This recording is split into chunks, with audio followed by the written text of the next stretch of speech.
मित्रांनो नमस्कार.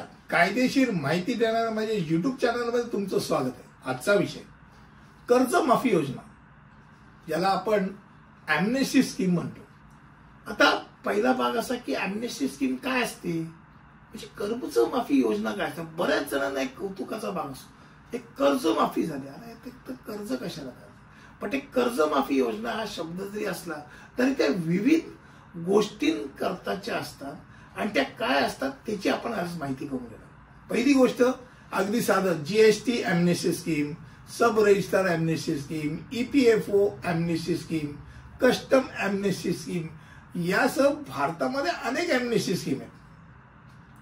सामान्यतः कोणतीही व्यक्ती ज्याला नियमितपणे पैसे भरावे लागतात किंवा काही पैसे भरावे लागतात ती भरण्यात अयशस्वी झाली किंवा भरण्यास विसरली, तर अशा वेळेला ॲम्नेस्टी योजनाचा ते लाभ घेऊ शकतात. आणि ज्यामध्ये सामान्यतः ती योजना वर्षानुवर्ष भरावे लागणारे व्याज आणि दंड माफ करत असते. त्यामुळे ती अनेकांची ती लाडकी योजना ठरते.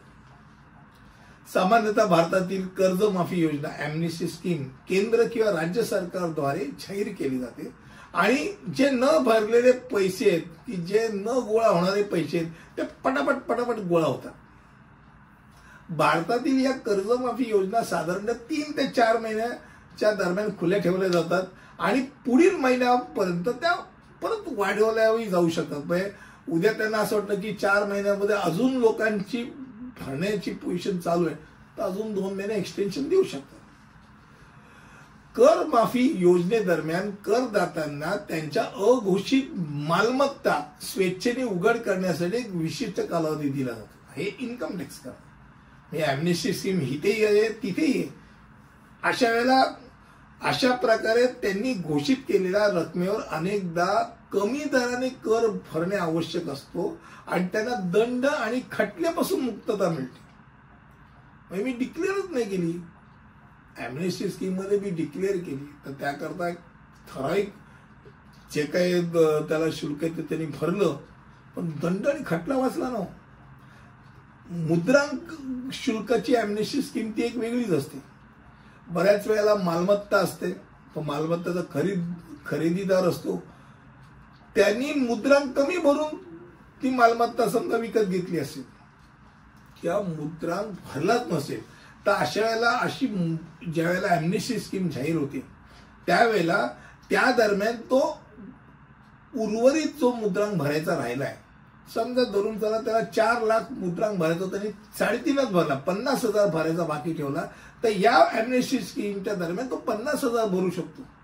अन्यथा समजा 20 वर्षापूर्वी 50,000 असतील तर 20 वर्षावरील प्रत्येक वर्षाचा दंड म्हणजे पेनल्टी आणि व्याज म्हणजे इंटरेस्ट असं वाढत ते 50च्या ठिकाणी 6 लाख रुपये भरणं येतं.